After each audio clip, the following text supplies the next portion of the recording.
Hello everyone, now I will show you how to set up a TP-Link router, EC223-G5.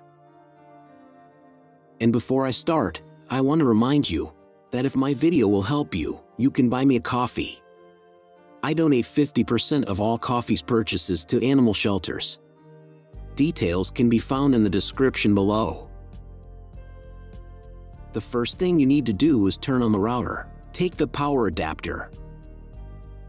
Plug one end into an outlet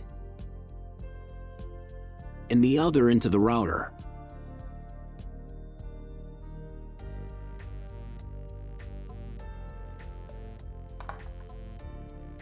On some models, you need to press the power button.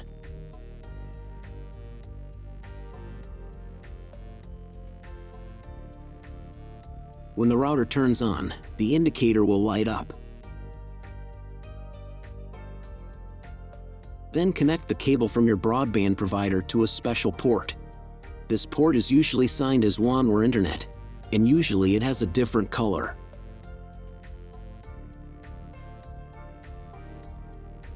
Each cable should be inserted until it clicks.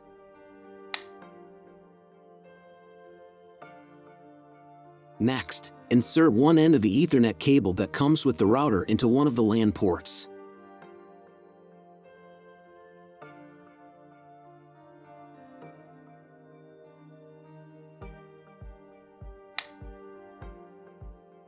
And plug the other end into the Ethernet card of your computer or laptop. Great, we connected the router to your computer. Now you need to set it up. But first, I will show you another method how you can connect the router if you do not have an Ethernet cable or your computer does not have an Ethernet port. All you need to do is connect the router with the power adapter and the cable of your internet provider.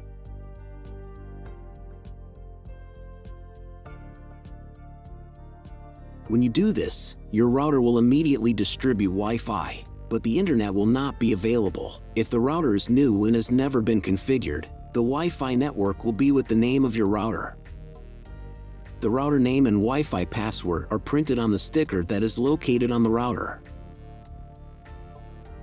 These credentials are different for each router. Connect to it. Great, you have connected to the router. Now let's proceed to its configuration. First, open your browser and go to the URL that you see on the screen. Use the address bar, not the search bar. If the link doesn't open, or you see a page with a password that you don't know, it means that your router has already been configured, and you need to reset it to factory settings.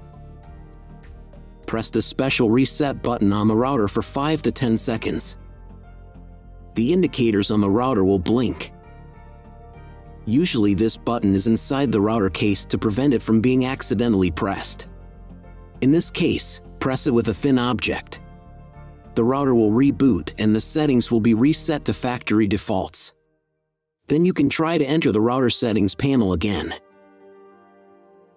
If your router settings panel looks not like mine, it means that your router has a different version of firmware. I recorded a video for each type of firmware. All links are in the description down below. So, first of all, you need to create a username and password for your personal account. Some firmware versions don't have this form, but if it appears, fill in all details and memorize them. Or better, write them down somewhere. They will be needed the next time when you log into your personal account. First of all, run the quick setup to manually configure your internet connection and wireless settings. I should also warn you that depending on the firmware version, you may not have some setup steps or they will be in the wrong order. Trust me, you got this. Just watch the video and follow instructions. On the first screen, select your time zone. If you don't remember which one you have, select any and click Next. On the next page, select the type of internet connection. Usually it is specified in the contract with your broadband provider. If you don't know, you can try to click on the Auto Detect button. The router will try to identify what type you have. If it has failed, select Dynamic IP and click Next. Depending on what type of connection you have chosen in the previous step, this page may differ from mine. If you have selected Dynamic IP, then choose one of the options on this page. If your ISP only allows internet access to a specific MAC address, you need to clone the MAC address of the primary computer. If you are not sure, select Do Not Clone MAC Address.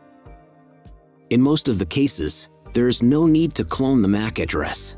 But if you can't get the internet connection after quick setup, please run it again and clone the MAC address for a try. On next page, set name and password of your future Wi-Fi network. You can enable the available modes of your router. There will be one or more modes available. If there are several, enable them and enter for each network the name and password of your future Wi-Fi network. Password must be at least 8 characters long.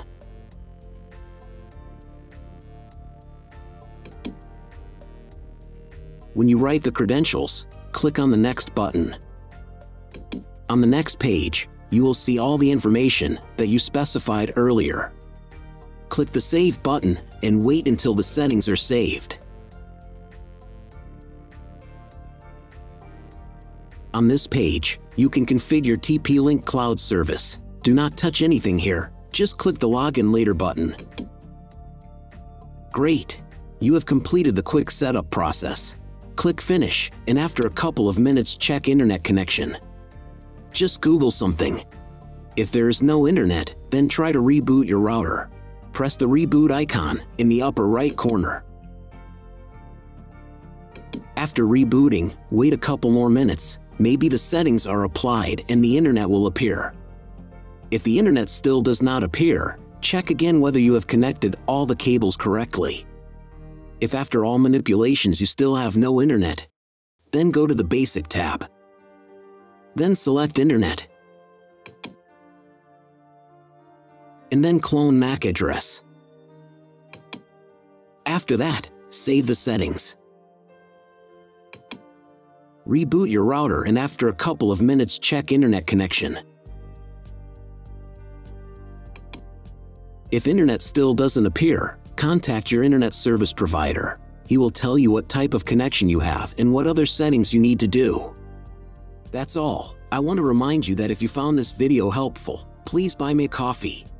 Every pint of coffee helps me in the creation of more valuable content for you.